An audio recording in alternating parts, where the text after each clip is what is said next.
Menyewa pria agar menikah denganku. Aku dibuat syok saat malam pertama ternyata. Di sebuah kota yang ramai, hiduplah seorang wanita bernama Siska Ramadhani. Ia berasal dari keluarga terpandang dan hidup bergelimang harta. Ayahnya, Pak Surya, adalah seorang pengusaha properti yang sukses, sementara ibunya, Bu Rina, dikenal sebagai sosialita yang aktif dalam berbagai acara amal. Rumah mereka megah bak istana, dengan pelayan yang siap memenuhi setiap kebutuhan. Sekilas, kehidupan Siska tampak sempurna, namun kenyataannya tidak demikian. Sejak kecil, Siska sudah terbiasa dengan kesepian. Ayahnya terlalu sibuk dengan bisnis, ibunya lebih sering menghabiskan waktu di acara-acara sosial. Sementara kakak laki-lakinya, Reza, lebih memilih tinggal di luar negeri. Siska tumbuh menjadi gadis yang mandiri, tetapi jauh di dalam hatinya, ia mendambakan kasih sayang yang tulus. Saat memasuki usia dewasa, tekanan dalam hidupnya semakin besar. Ibunya mulai mendesaknya untuk segera menikah, sementara sang ayah menginginkan ia bersanding dengan pria dari keluarga terpandang. Namun, Siska tidak tertarik dengan pria-pria pilihan orang tuanya. Ia hanya ingin menikah dengan seseorang yang benar-benar mencintainya, bukan sekadar untuk status atau bisnis keluarga. Di usianya yang kini menginjak 26 tahun, desakan itu semakin menjadi-jadi. Setiap ada acara keluarga, ibunya selalu memperkenalkan Siska kepada pria-pria kaya yang dianggap cocok dengannya. Setiap kali itu pula, Siska menolak dengan berbagai alasan. Ia muak dengan perjodohan dan merasa hidupnya hanya dikendalikan oleh ambisi orang tua. Hingga akhirnya, sesuatu terjadi. Suatu hari, ibunya memberikan ultimatum. Jika dalam waktu 3 bulan Siska belum juga menikah, maka seluruh aset atas namanya akan dicabut, termasuk mobil, apartemen, dan kartu kredit yang selama ini ia gunakan. Siska terkejut, tetapi ia tahu ibunya tidak main-main. Bagi Bu Rina, status dan nama baik keluarga adalah segalanya. Merasa terpojok, Siska memikirkan berbagai cara untuk keluar dari situasi ini. Ia tidak ingin menikah dengan pria pilihan ibunya, tetapi ia juga tidak bisa kehilangan semua yang ia miliki. Dalam keputusasaan, muncullah ide gila di kepalanya, menyewa seorang pria untuk menikah dengannya. Ia mulai mencari seseorang yang bisa diajak bekerja sama. Tidak mudah menemukan pria yang bersedia menikah kontrak, tetapi akhirnya ia bertemu dengan seseorang yang tampaknya cocok. Seorang pria dengan penampilan sederhana, tetapi karismatik. Seseorang yang tak banyak bicara, tetapi tatapannya penuh ketegasan. Tanpa berpikir panjang, Siska mengajukan tawarannya. Ia akan membayar pria itu dalam jumlah besar, dengan syarat mereka harus menikah secara resmi dan berpura-pura sebagai pasangan suami istri setidaknya selama 1 tahun. Setelah itu, mereka bisa berpisah tanpa ikatan apapun. Pria itu menatapnya lama sebelum akhirnya mengangguk. "Baik, aku setuju," jawabnya singkat. Siska mengira semuanya akan berjalan sesuai rencananya. Namun, ia sama sekali tidak menyangka bahwa kejutan besar menantinya di malam pertama pernikahan mereka. Pernikahan berlangsung dengan sederhana. Tidak ada pesta megah, hanya akad nikah yang dihadiri keluarga terdekat. Siska mengenakan kebaya putih, sementara pria yang kini sah menjadi suaminya mengenakan setelan jas hitam. Ia tak banyak bicara, hanya menjawab seperlunya saat penghulu mengajukan pertanyaan. Setelah ijab kabul diucapkan, semuanya berjalan sesuai rencana. Siska memperkenalkan pria itu sebagai suaminya di hadapan keluarga. Ibunya tampak puas, ayahnya mengangguk pelan, sementara para tamu undangan mulai berbisik-bisik. Tidak ada yang benar-benar mengenal pria itu, tetapi statusnya kini telah resmi sebagai suami Siska. Malam mulai larut. Setelah acara selesai, Siska dan pria itu masuk ke dalam kamar pengantin di sebuah hotel berbintang yang telah disewa sebelumnya. Ia merasa gugup, meskipun ini semua hanya sandiwara. Mereka belum pernah benar-benar berbincang panjang. dan sekarang mereka harus berbagi kamar. Siska duduk di tepi ranjang, meremas jemarinya sendiri.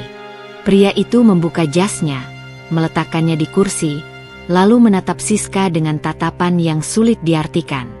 "Aku akan tidur di sofa," ucap pria itu akhirnya.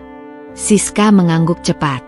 Itu lebih baik daripada harus tidur satu ranjang dengan pria yang bahkan hampir tidak ia kenal.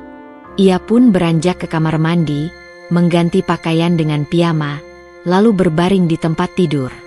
Namun, saat malam semakin larut, Siska merasa ada yang aneh.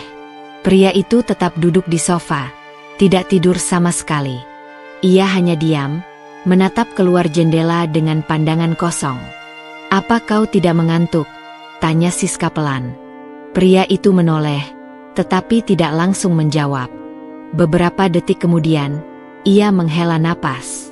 "Aku belum pernah mengalami malam pertama sebelumnya."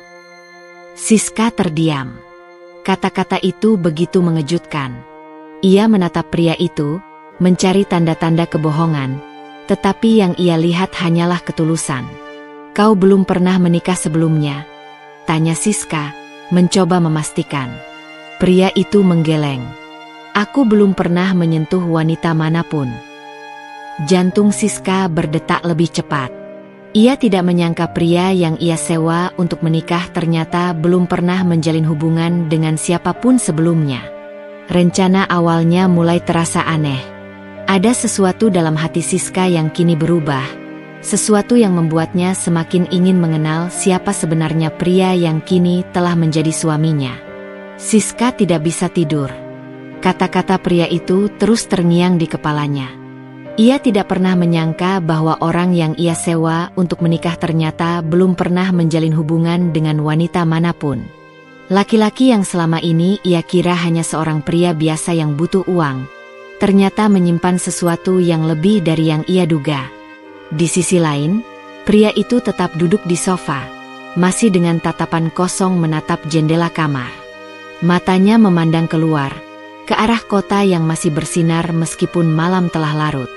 Siska tidak tahu apa yang dipikirkan pria itu, tetapi ia bisa merasakan ada sesuatu yang disembunyikan. "Apa kau baik-baik saja?"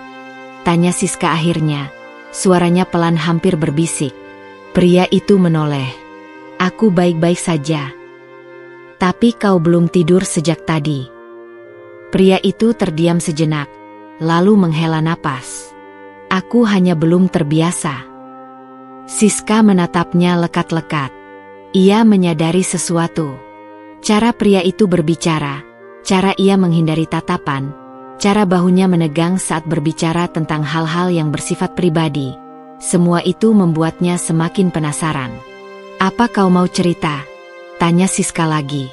Pria itu tersenyum tipis, senyum yang sama sekali tidak menunjukkan kebahagiaan. "Tidak ada yang perlu kuceritakan." Siska ingin bertanya lebih jauh, tetapi ia tahu tidak ada gunanya memaksa.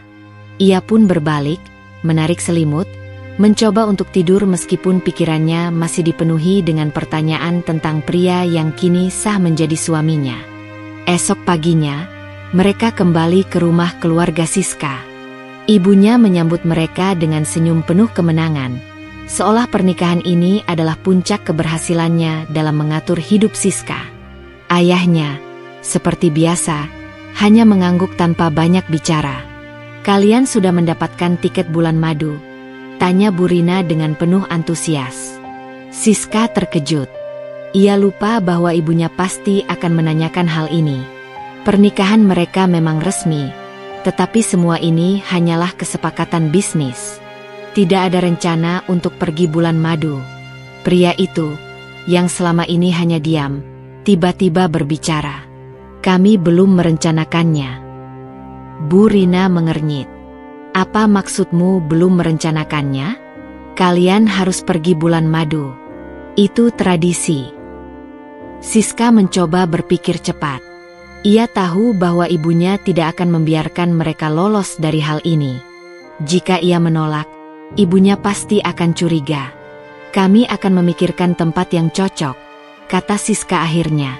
Bu Rina tampak sedikit puas. "Bagus. Aku ingin kalian menikmati waktu bersama. Aku tidak ingin mendengar ada masalah dalam pernikahan ini. Setelah percakapan yang cukup panjang, Siska dan pria itu akhirnya kembali ke apartemen yang telah ia siapkan.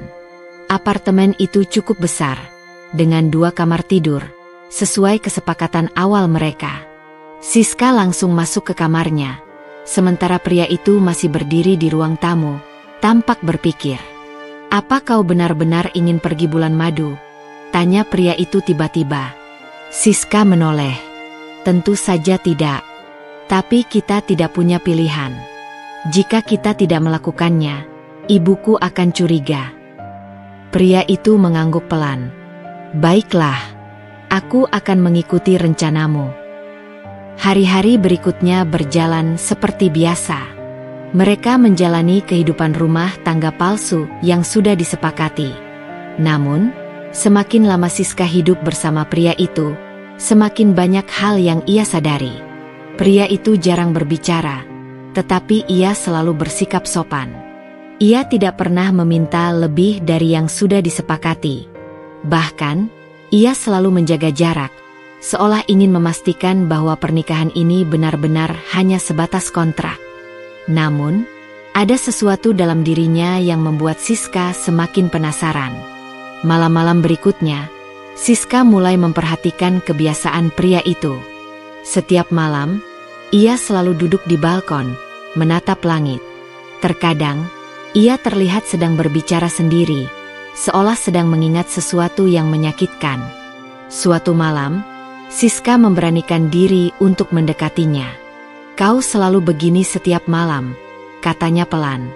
Pria itu menoleh, sedikit terkejut, tetapi kemudian kembali menatap langit. "Aku hanya terbiasa seperti ini." Siska duduk di sebelahnya, mencoba mengamati wajah pria itu. "Apa ada sesuatu yang kau pikirkan?" Pria itu menghela napas.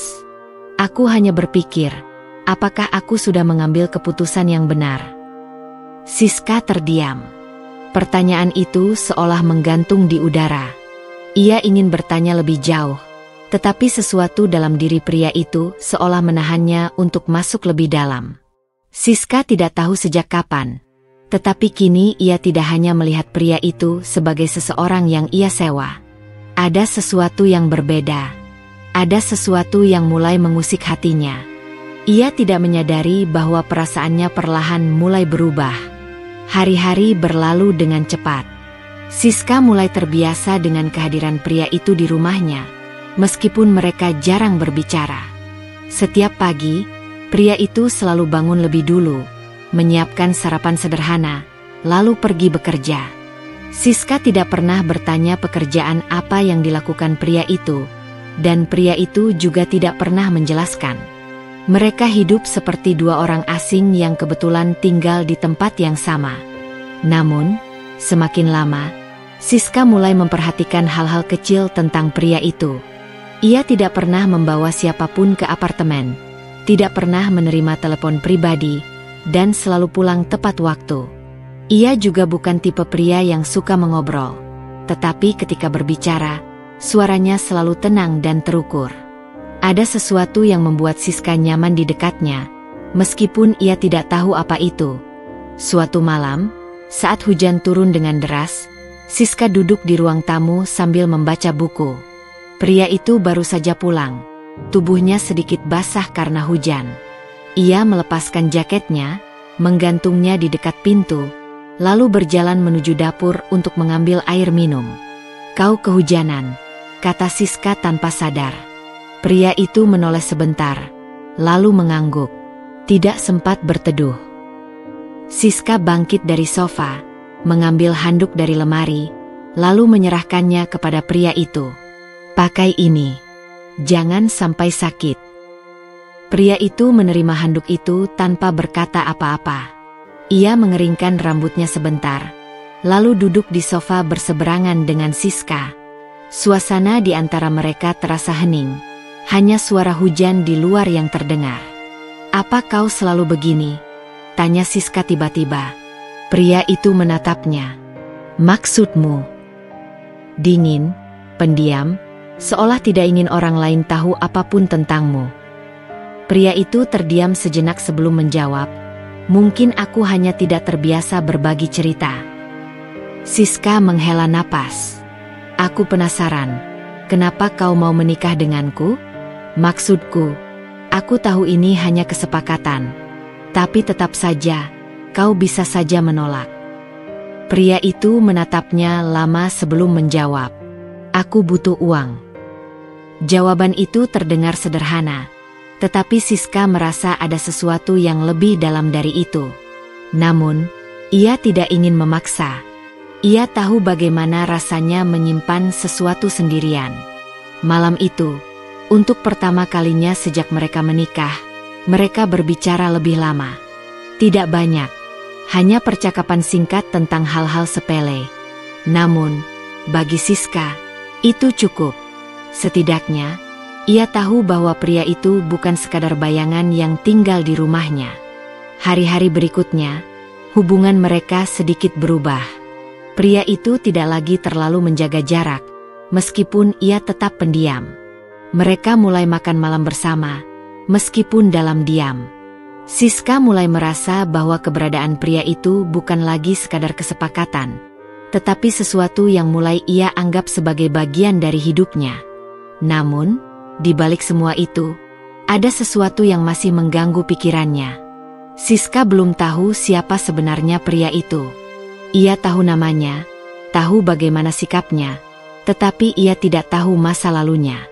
Ia tidak tahu dari mana pria itu berasal, apa yang pernah ia alami, atau apa yang sebenarnya ia pikirkan.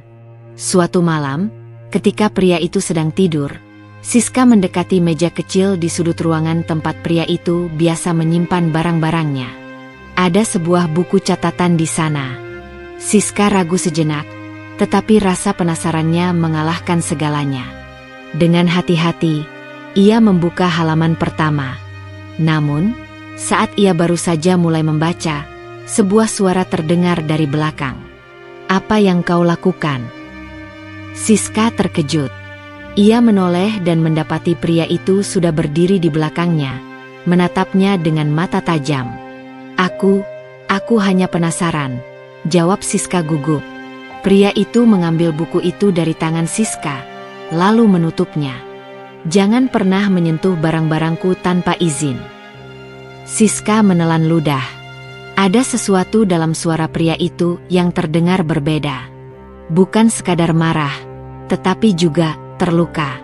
Malam itu, pria itu tidak keluar dari kamarnya. Ia mengunci pintunya rapat-rapat. Siska duduk di tempat tidurnya, merasa bersalah tetapi juga semakin penasaran. Apa yang sebenarnya disembunyikan pria itu? Hari-hari berikutnya, suasana di antara mereka menjadi canggung. Pria itu kembali menjaga jarak.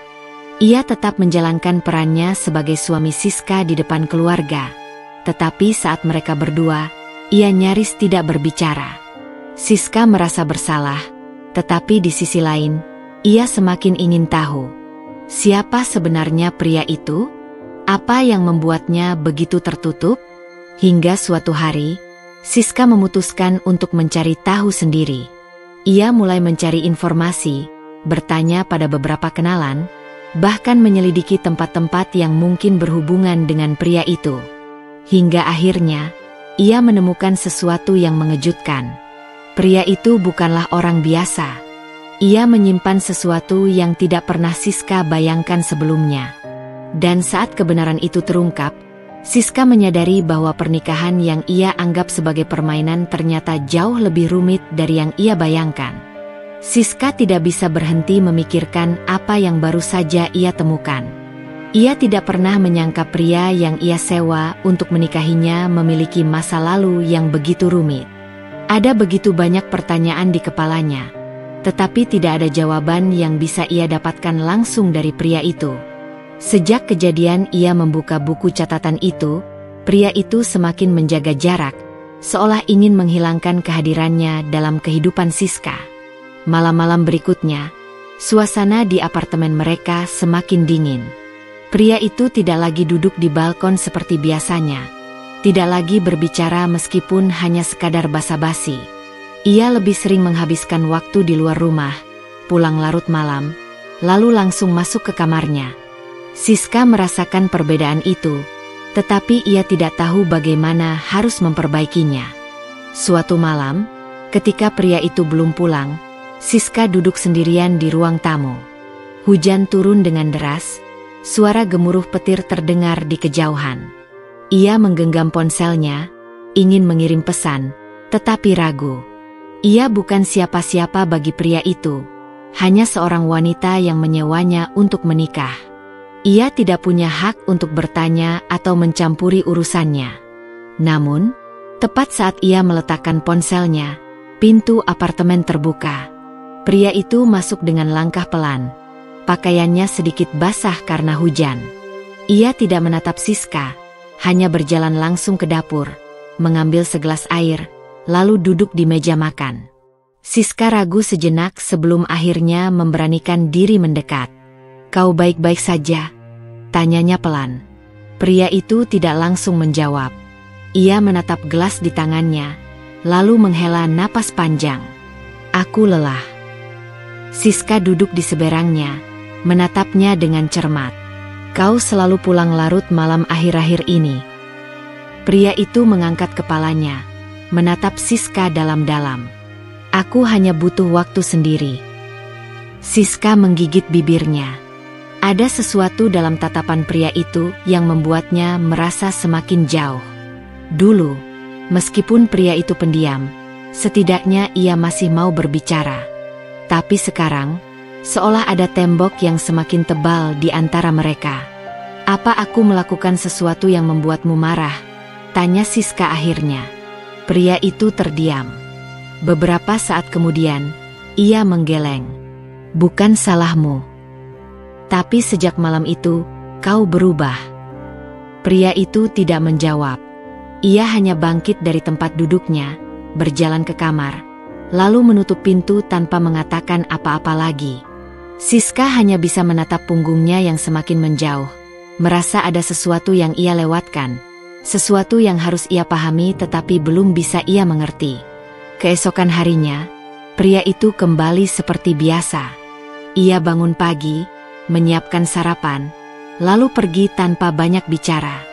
Siska mulai merasa bahwa mungkin memang ada batasan yang tidak bisa ia lewati, bahwa mungkin pria itu memang ingin tetap menjadi orang asing dalam hidupnya. Namun, semua berubah ketika suatu sore Siska menerima telepon dari seseorang yang tidak ia kenal. "Jika kau ingin tahu siapa suamimu sebenarnya, temui aku di kafe dekat taman kota, jam 7 malam." Suara di ujung telepon terdengar misterius, tetapi ada sesuatu yang membuat Siska tidak bisa mengabaikannya. Ia menatap layar ponselnya, ragu, tetapi akhirnya memutuskan untuk datang. Saat malam tiba, Siska pergi ke kafe yang disebutkan. Ia duduk di salah satu sudut ruangan, menunggu.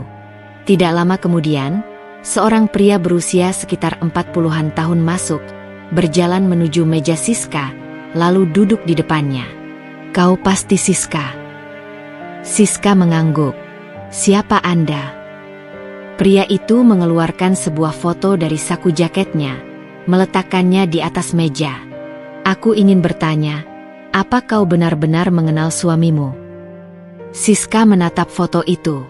Ada gambar pria yang kini menjadi suaminya, tetapi ia tampak lebih muda, berdiri di samping seorang wanita yang tersenyum bahagia. "Siapa wanita ini?" tanya Siska, suaranya sedikit bergetar.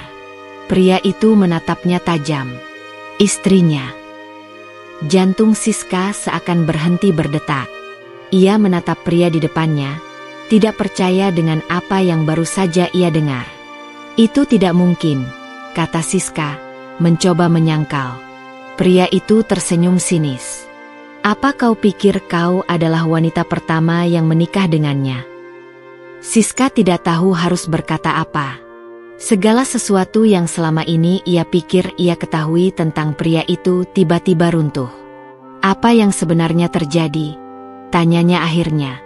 Pria itu menyandarkan tubuhnya ke kursi, menatap Siska dengan pandangan penuh arti. "Mungkin kau harus bertanya langsung pada suamimu." Tapi aku bisa memberitahumu satu hal. Dia bukan pria yang kau kira. Malam itu, Siska pulang dengan kepala penuh pertanyaan. Saat ia sampai di apartemen, pria itu sudah ada di sana, duduk di balkon seperti biasanya. Siska berdiri di ambang pintu, menatapnya dalam diam. Kali ini, ia tidak bisa lagi menahan diri.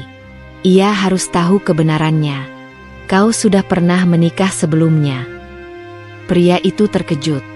Ia menoleh, menatap Siska, tetapi tidak langsung menjawab. Seseorang menemuiku hari ini. Dia memberitahuku sesuatu yang aku tidak bisa percaya. Pria itu menundukkan kepala. Beberapa saat berlalu sebelum akhirnya ia berkata pelan, "Ya." Siska terdiam. Apa yang terjadi? Pria itu menghela napas, lalu berdiri. Ia berjalan mendekati Siska, menatapnya dengan mata yang penuh luka. "Aku tidak ingin kau tahu. Tapi aku harus tahu." Pria itu menatapnya lama sebelum akhirnya berkata, "Aku memang pernah menikah. Tapi pernikahan itu tidak bertahan lama." Siska menunggu kelanjutannya, tetapi pria itu hanya diam. "Kenapa kau tidak pernah memberitahuku?" Pria itu mengalihkan pandangannya. "Karena aku ingin melupakan masa lalu itu." Siska merasa dadanya sesak. Ia tidak tahu harus bagaimana menghadapi ini. Ia berpikir bahwa pernikahan mereka hanyalah sebuah kesepakatan. Tetapi semakin lama ia terlibat, semakin banyak rahasia yang terungkap. Malam itu, ia tidak bisa tidur. Ia terus memikirkan kata-kata pria itu, terus bertanya-tanya, apakah pernikahan ini benar-benar hanya sebuah kontrak? Ataukah sesuatu yang lebih dari itu? Pagi datang dengan perasaan yang masih berat. Siska terbangun lebih awal dari biasanya, tapi ia tidak beranjak dari tempat tidur. Pikirannya masih dipenuhi oleh pengakuan pria itu semalam. Ia tahu bahwa mereka menikah bukan karena cinta, hanya sebatas kesepakatan. Tapi tetap saja, mengetahui bahwa pria itu memiliki masa lalu yang ia sembunyikan membuat dadanya terasa sesak. Ia bangkit, melangkah ke dapur, dan mendapati pria itu sedang menyiapkan kopi. Seperti biasa, ia terlihat tenang, seolah tidak ada yang terjadi. Tapi kali ini, Siska tidak bisa membiarkannya berlalu begitu saja. "Kau tidak akan menjelaskan lebih lanjut?" Pria itu berhenti sejenak, lalu melanjutkan menyeduh kopinya. "Aku sudah bilang, pernikahan itu tidak bertahan lama." Siska melipat tangan di dadanya. Itu bukan jawaban. "Kenapa? Apa yang terjadi?" Pria itu menghela napas, menatap Siska dengan mata yang sulit dibaca. "Dia meninggal." Siska terpaku. "Apa?" Pria itu menarik kursi dan duduk. "Dia meninggal dalam sebuah kecelakaan. Aku menyalahkan diriku sendiri, dan sejak saat itu, aku tidak ingin membicarakannya." Siska menelan ludah. Dadanya terasa semakin sesak. "Kenapa kau tidak pernah memberitahuku sebelumnya?" Pria itu tersenyum tipis, tapi tidak ada kehangatan di sana. "Karena aku tidak ingin kau bertanya lebih jauh." Siska menatapnya lama. Ada begitu banyak pertanyaan yang ingin ia lontarkan, tapi ia tahu pria itu tidak akan menjawab jika tidak menginginkannya. Akhirnya, ia hanya berkata pelan, "Aku mengerti." Hari-hari berikutnya, suasana di antara mereka tetap canggung. Siska tidak lagi bertanya, dan pria itu tetap menjaga jaraknya. Tapi ada sesuatu yang berbeda. Pria itu mulai pulang semakin larut, sering menerima telepon dengan nada suara yang pelan, seolah tidak ingin ada yang mendengar. Suatu malam, ketika pria itu sedang mandi, ponselnya berdering di atas meja. Siska ragu, tapi entah kenapa, ada dorongan dalam hatinya untuk melihat siapa yang menelepon. Di layar tertulis satu nama, Dita. Siska merasa jantungnya berdegup lebih kencang. Siapa Dita? Apakah dia ada hubungannya dengan masa lalu pria itu? Atau seseorang yang baru? Ketika pria itu keluar dari kamar mandi, Ia langsung mengambil ponselnya dan melihat panggilan tak terjawab itu. Ia menatap layar sejenak, lalu melirik Siska. "Kau melihatnya?" Siska tidak bisa berbohong. "Siapa Dita?" Pria itu menatapnya beberapa detik sebelum akhirnya memasukkan ponsel ke sakunya. "Bukan urusanmu." Siska terdiam, tapi kali ini ia tidak bisa hanya menerima jawaban itu begitu saja. "Apa dia ada hubungannya dengan pernikahanmu yang dulu?" Pria itu menghela napas, lalu berjalan melewatinya menuju balkon. Siska mengikutinya. "Jawab aku." Pria itu tidak langsung menjawab. Ia menatap langit malam sebelum akhirnya berkata, "Dia adik iparku." Siska mengerutkan kening. "Adik dari istrimu yang dulu?" Pria itu mengangguk. "Dia masih menyalahkanku atas kematian kakaknya. Dan dia tidak pernah berhenti mencari cara untuk membalas dendam." Siska menelan ludah. "Maksudmu?" Pria itu menoleh, menatap Siska dengan ekspresi serius. "Dia menganggap aku bertanggung jawab atas kematian kakaknya. Dan dia tidak akan berhenti sampai aku mendapatkan balasan yang setimpal." Siska merasa bulu kuduknya meremang. Ia tidak tahu harus berkata apa. Tiba-tiba, pernikahan kontrak ini terasa jauh lebih berbahaya dari yang ia kira. Malam itu, Siska tidak bisa tidur. Ia terus memikirkan semua yang telah terjadi, semua rahasia yang perlahan mulai terungkap. Dan ia sadar bahwa pernikahan ini bukan lagi sekadar permainan. Ada sesuatu yang lebih besar di baliknya, sesuatu yang bisa saja menghancurkan mereka berdua. Dan ia tidak tahu apakah ia siap menghadapinya atau tidak. Malam semakin larut, tetapi Siska masih terjaga. Ia duduk di tepi ranjang, pikirannya kacau. Nama Dita terus terngiang di kepalanya. Juga kata-kata pria itu yang terasa seperti peringatan. Ia tidak bisa mengabaikan perasaan gelisah yang terus mengusik hatinya. Di balkon, pria itu masih berdiri, menatap langit malam yang gelap. Siska memandanginya dari kejauhan. Sudah beberapa malam ini pria itu lebih banyak diam, tenggelam dalam pikirannya sendiri.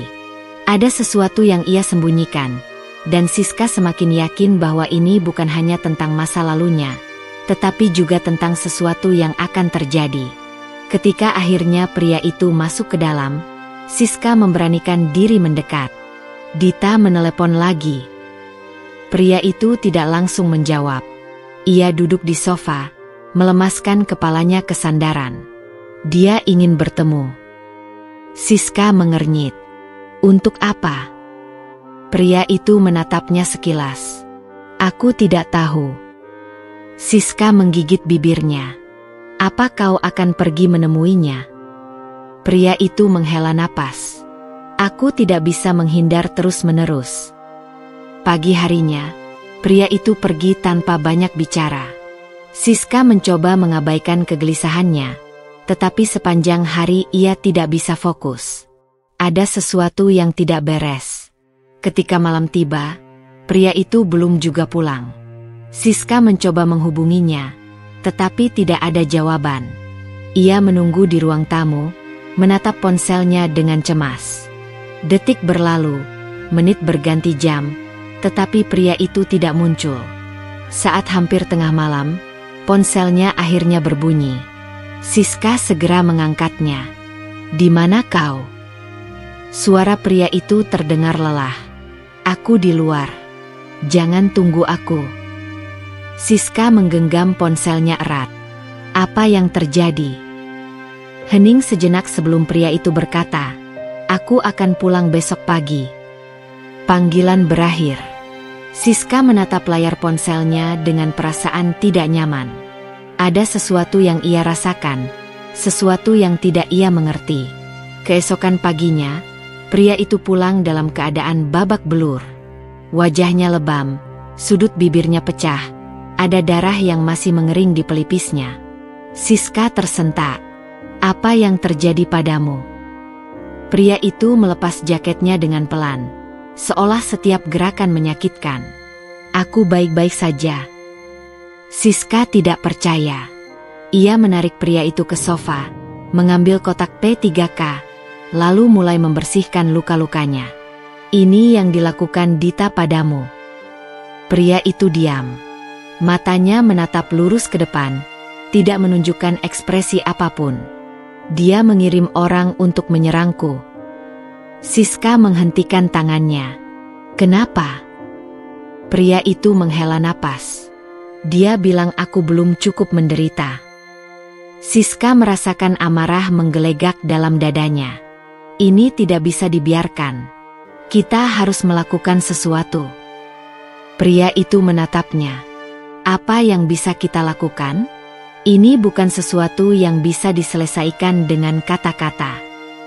Siska menatap luka di wajah pria itu, merasakan sesuatu dalam hatinya yang tidak ia pahami. Ia tidak pernah menyangka bahwa pernikahan yang awalnya hanya sebuah kesepakatan bisa membawanya ke dalam situasi seperti ini. Dan yang lebih mengejutkan, ia tidak ingin pria itu terluka lagi. Siska meremas jemarinya yang gemetar. Matanya masih terpaku pada luka di wajah pria itu. Sesuatu di dalam dirinya terasa sakit melihatnya dalam kondisi seperti ini.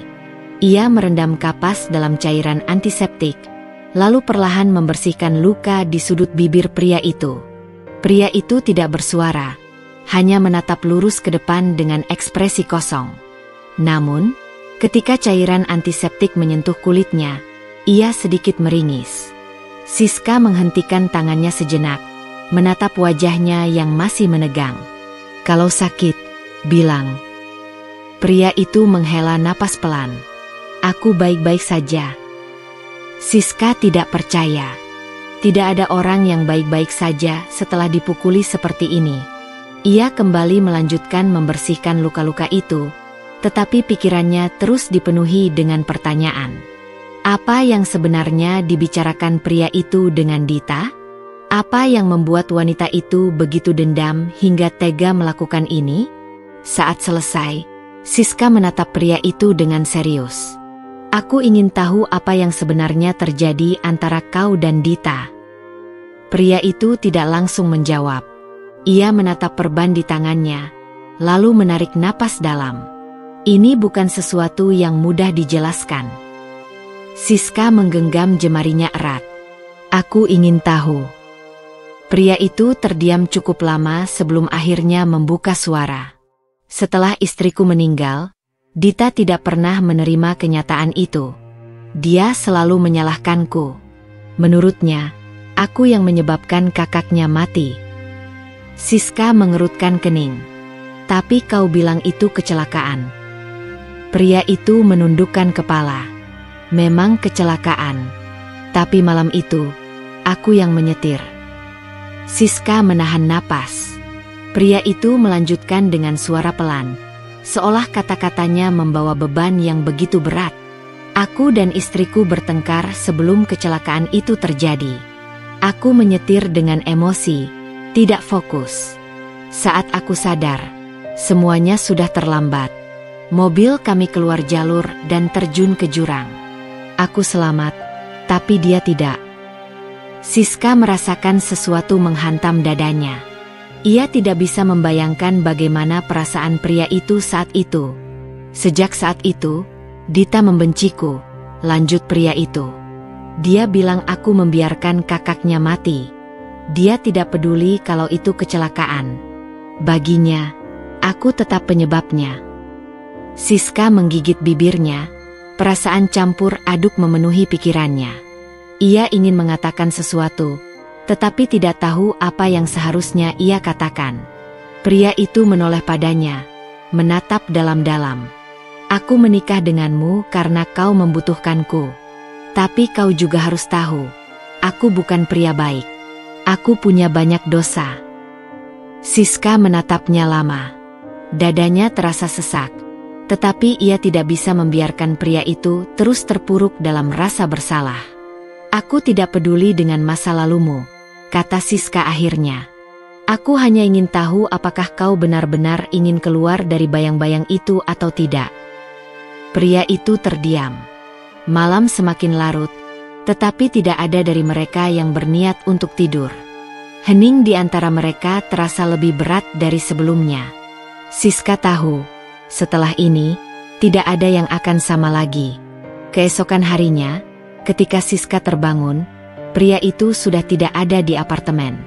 Di meja, ada secari kertas dengan tulisan singkat, "Aku harus menyelesaikan ini. Jangan ikut campur." Siska meremas kertas itu, hatinya penuh dengan rasa khawatir. Ia tahu bahwa pria itu sedang menuju sesuatu yang berbahaya.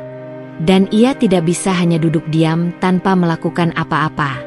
Siska berdiri di depan meja makan, jemarinya meremas kertas itu dengan erat. Napasnya terasa berat, pikirannya penuh dengan kecemasan. Ia tahu pria itu sedang menuju sesuatu yang berbahaya, tetapi ia tidak tahu harus berbuat apa. Duduk diam bukan pilihannya. Ia mengambil ponselnya, mencoba menghubungi pria itu, tetapi panggilannya tidak dijawab. Berulang kali ia mencoba, tetapi hasilnya tetap sama. Ia menatap layar ponsel dengan cemas, lalu menggigit bibirnya. Ia tidak bisa membiarkan ini terjadi begitu saja. Dengan cepat, ia meraih jaketnya dan keluar dari apartemen. Ia tidak tahu pasti harus kemana, tetapi ia ingat satu hal. Dita. Wanita itu pasti tahu sesuatu. Langkahnya cepat saat memasuki sebuah kafe kecil di sudut kota. Ia tidak tahu apakah Dita akan ada di sana, tetapi tempat ini adalah satu-satunya petunjuk yang ia miliki. Ketika ia masuk, matanya langsung menangkap sosok wanita yang duduk di dekat jendela. Dita menatapnya dengan ekspresi datar, seolah sudah tahu Siska akan datang. "Kau mencariku?" Suara Dita terdengar dingin. Siska menarik napas dalam, lalu duduk di depannya. "Di mana dia?" Dita tersenyum tipis. "Siapa?" "Kau tahu siapa yang kumaksud?" Dita mengaduk kopinya dengan pelan, seakan menikmati kepanikan Siska.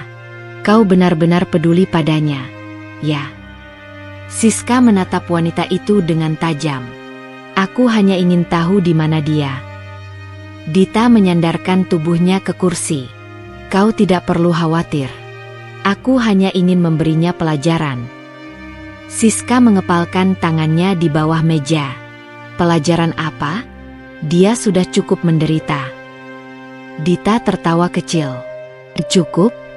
Bagimu mungkin cukup, tapi tidak bagiku. Dia sudah menghancurkan hidup kakakku. Sekarang giliranku menghancurkannya." Siska menggigit bibirnya, menahan kemarahan. "Dia tidak bermaksud membunuh kakakmu. Itu kecelakaan." Dita menatapnya tajam. "Kau tidak ada di sana. Kau tidak tahu bagaimana rasanya kehilangan seseorang yang kau cintai karena kebodohan orang lain." Siska terdiam. Ia tahu Dita terluka, tetapi pria itu juga terluka. Semua orang di dalam kisah ini membawa luka mereka masing-masing. "Aku hanya ingin dia menanggung akibatnya," lanjut Dita. "Aku ingin dia tahu bagaimana rasanya kehilangan sesuatu yang berharga." Siska menelan ludah. "Apa maksudmu?" Dita tersenyum, tetapi ada sesuatu yang berbahaya di balik senyum itu. "Jika kau benar-benar ingin tahu di mana dia, pergilah ke gudang tua di pinggir kota." Siska segera bangkit tanpa berpikir panjang. Ia tahu ia tidak bisa mempercayai Dita, tetapi itu adalah satu-satunya petunjuk yang ia miliki. Malam mulai turun ketika Siska tiba di gudang tua yang dimaksud. Tempat itu gelap dan sunyi, hanya diterangi oleh beberapa lampu jalan yang temaram. Ia melangkah perlahan, dadanya dipenuhi kecemasan. Ketika ia masuk ke dalam, suara samar terdengar dari kejauhan. "Siska." Ia menoleh cepat. Di sudut ruangan yang remang-remang, pria itu duduk bersandar pada tiang kayu, tangannya terikat. Wajahnya masih memar, dan ada luka baru di pelipisnya. Siska segera berlari menghampirinya. "Apa yang mereka lakukan padamu?" Pria itu menggeleng pelan. "Kau seharusnya tidak datang." Siska mencoba melepaskan ikatannya, tetapi sebelum ia sempat melakukan apapun, Suara langkah kaki bergema di belakangnya. Dita berdiri di ambang pintu, menatap mereka dengan senyum tipis. "Aku tahu kau akan datang." Siska berdiri, menatap Dita dengan tajam. "Lepaskan dia."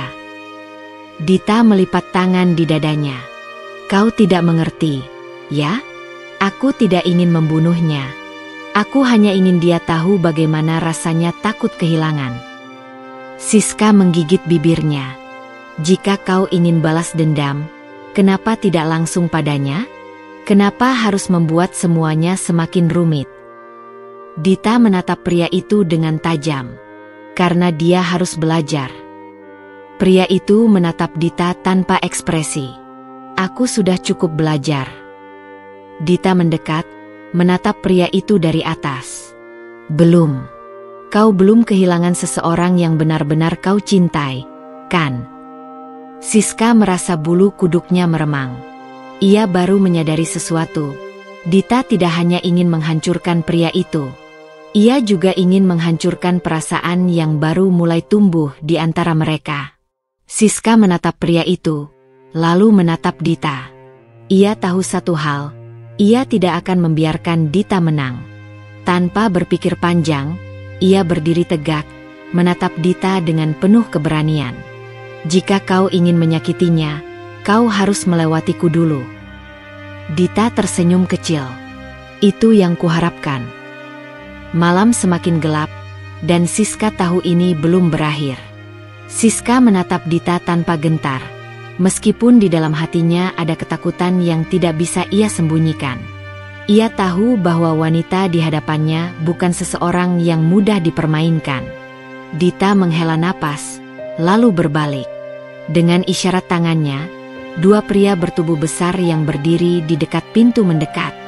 Siska langsung berdiri di depan pria itu, menghalangi mereka. "Jangan sentuh dia," katanya dengan suara tegas. Dita tersenyum tipis. "Siska, kau tidak tahu dengan siapa kau berhadapan." "Aku tahu." Siska mengangkat dagunya, menunjukkan bahwa ia tidak akan mundur. "Kau bisa membencinya seumur hidupmu, tapi balas dendam ini tidak akan mengembalikan kakakmu." Dita terdiam. Ada kilatan emosi di matanya, tetapi dengan cepat ia menyembunyikannya. "Dia tidak akan pernah merasakan apa yang kurasakan," gumamnya pelan, tetapi penuh kebencian. Siska menarik napas dalam. "Mungkin tidak, tapi menyiksanya tidak akan mengubah apapun. Kau hanya memperpanjang penderitaan semua orang." Hening sejenak.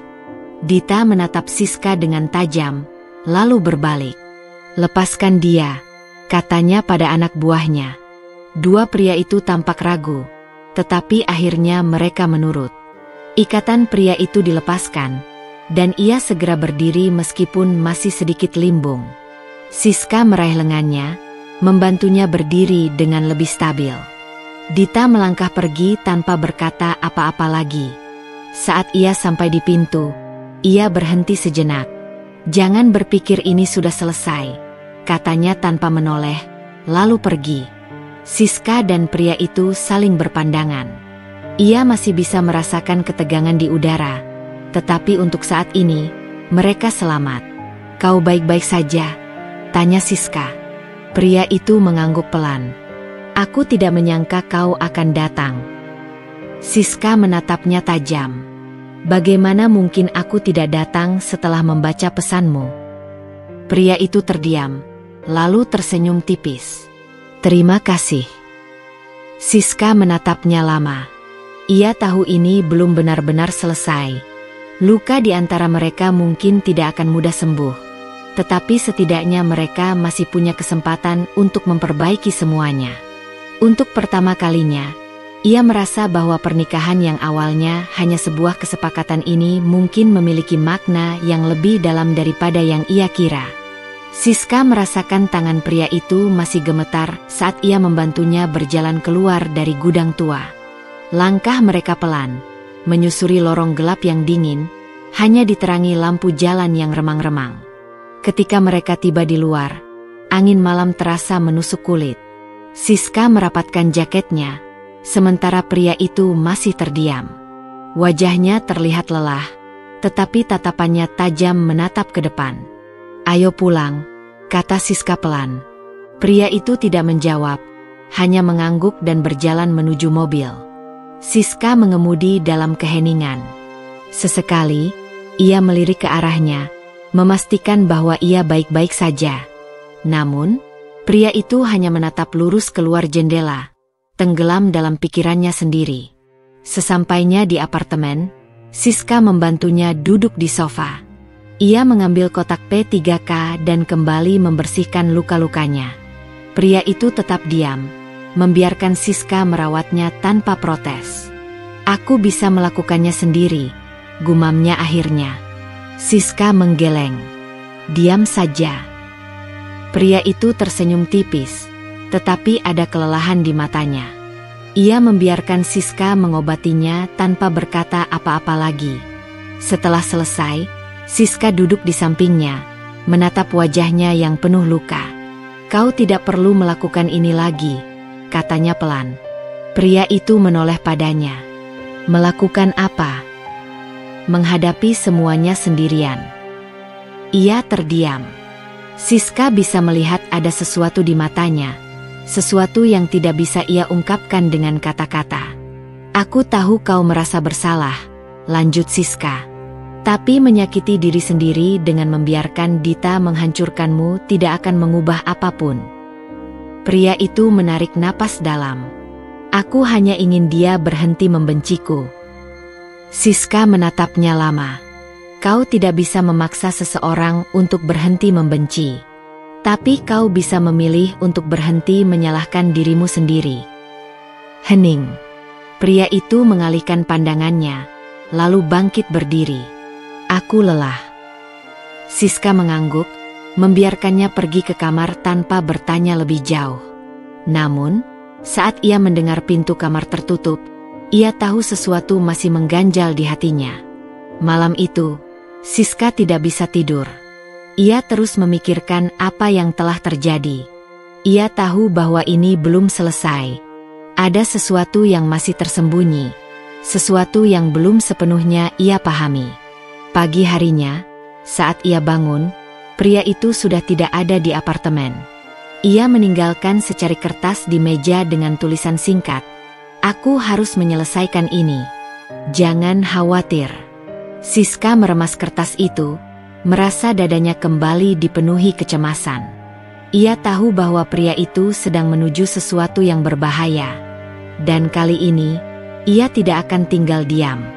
Siska segera mengambil ponselnya dan mencoba menghubungi pria itu, tetapi tidak ada jawaban. Panggilan demi panggilan diabaikan. Dadanya semakin sesak. Ia tahu ini bukan hal baik. Tanpa pikir panjang, ia mengambil kunci mobil dan bergegas keluar.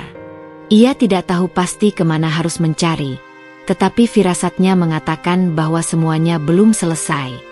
Dita pasti masih menyimpan sesuatu.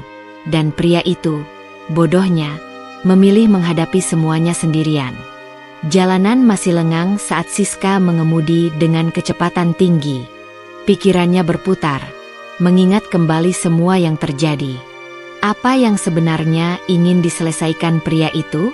Apa dia pergi menemui Dita? Setelah beberapa saat, ia tiba di sebuah gedung tua yang tampak kosong. Ia tidak tahu kenapa ia datang ke sini. Tapi ada sesuatu yang mengarahkannya. Napasnya memburu saat ia turun dari mobil, lalu berlari masuk. Begitu ia memasuki gedung, suara samar terdengar dari dalam. Suara pria itu. Dan suara Dita. Siska semakin mempercepat langkahnya. Saat ia tiba di sebuah ruangan besar yang gelap, pemandangan di depannya membuatnya tertegun. Pria itu berdiri di hadapan Dita. Wajahnya penuh luka baru. Dita memegang sesuatu di tangannya, senjata api. "Dita, cukup!" Suara Siska menggema di ruangan. Dita menoleh cepat, matanya yang penuh dendam kini menatap Siska. "Kau datang juga, Siska? Bagus. Kau harus melihat bagaimana ini berakhir." Siska melangkah maju dengan hati-hati. "Kumohon, Jangan lakukan ini. Aku tahu kau sakit hati. Aku tahu kau ingin dia menderita. Tapi membunuhnya tidak akan membuat luka itu sembuh. Dita tertawa sinis. Luka ini tidak akan pernah sembuh. Dan dia harus merasakan apa yang aku rasakan. Pria itu menatap Dita dengan tenang. Meskipun ada kelelahan dalam sorot matanya. Kalau aku mati di sini, kau pikir itu akan membuatmu lebih baik? Dita terdiam sejenak. Tangannya sedikit gemetar. Balas dendam tidak akan mengembalikan kakakmu, lanjut pria itu. Kau hanya akan menyakiti lebih banyak orang, termasuk dirimu sendiri. Air mata menggenang di mata Dita.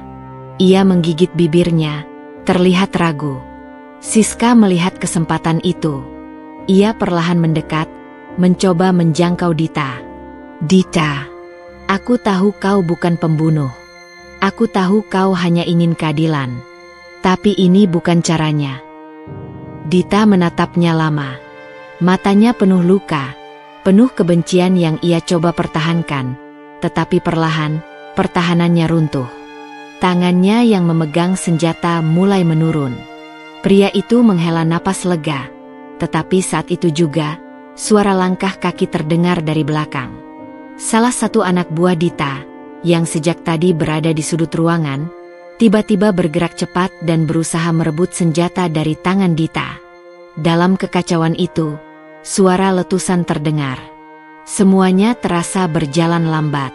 Siska merasakan tubuhnya terdorong ke belakang. Pandangannya buram, dan rasa sakit tiba-tiba menjalar dari dadanya. Siska. Suara pria itu terdengar panik. Dita membelalak, melihat tangannya yang masih menggenggam pistol, tetapi arah pelurunya meleset. Pria itu segera berlari ke arah Siska yang jatuh ke lantai. Tangannya gemetar saat ia memegang wajah Siska. Bertahanlah, kumohon. Dita tampak terpaku, lalu melemparkan pistolnya ke lantai. Aku tidak bermaksud. Suaranya bergetar. Siska menatap pria itu dengan lemah. Bibirnya mencoba tersenyum, meskipun rasa sakit perlahan mengambil alih kesadarannya. Kau harus baik-baik saja. Mata pria itu memerah. Jangan bicara seperti itu. Aku akan membawamu keluar dari sini. Suara sirene polisi terdengar di kejauhan. Dita hanya berdiri diam, matanya kosong. Semuanya terasa semakin jauh bagi Siska. Ia bisa merasakan genggaman tangan pria itu, bisa mendengar suaranya yang memohon agar ia tetap sadar. Tapi rasa sakit itu semakin memudar. Sebelum semuanya gelap, ia hanya berharap satu hal, bahwa pria itu akhirnya akan menemukan kebahagiaan, meskipun tanpa dirinya. Siska mencoba membuka matanya yang terasa berat. Pandangannya mulai buram, tetapi di antara semua suara yang memudar, ia bisa mendengar satu suara yang terus memanggil namanya. Pria itu mengguncang tubuhnya dengan panik. Wajahnya dipenuhi ketakutan yang belum pernah Siska lihat sebelumnya. Bertahanlah. Aku mohon. Siska, jangan tutup matamu. Siska tersenyum lemah. Tangan gemetarnya terangkat, mencoba menyentuh wajah pria itu, tetapi ia bahkan tak punya cukup tenaga. Napasnya tersengal. Raka. Pria itu tertegun. Siska. Aku. Suaranya lirih, nyaris tak terdengar. Aku tidak ingin pergi. Mata Raka memerah. Kau tidak akan pergi. Aku tidak akan membiarkanmu. Siska tersenyum, meskipun air mata mulai menggenang di sudut matanya. Aku bodoh, ya. Aku pikir pernikahan ini hanya kesepakatan. Tapi ternyata... Raka menggenggam tangannya erat. Seolah dengan begitu ia bisa menahan Siska tetap bersamanya. Jangan bicara seperti itu. Kau akan baik-baik saja. Ambulans sudah hampir sampai. Siska menatapnya dengan mata berkaca-kaca. Aku mencintaimu. Raka terdiam. Napasnya tercekat. Siska. Air mata menetes di wajah Siska. Ia ingin mendengar balasan dari Raka, tetapi tubuhnya terasa semakin lemah. Semua suara mulai menjauh, dan dunianya perlahan menjadi gelap. Cahaya putih terang membuat Siska menyipitkan mata. Ia merasa kepalanya berat, tubuhnya lemah, tetapi sesuatu yang hangat menggenggam tangannya. Butuh beberapa detik baginya untuk sadar bahwa ia masih hidup. Ia berada di rumah sakit. Selang infus terpasang di lengannya, dan suara monitor jantung berdetak pelan di sampingnya.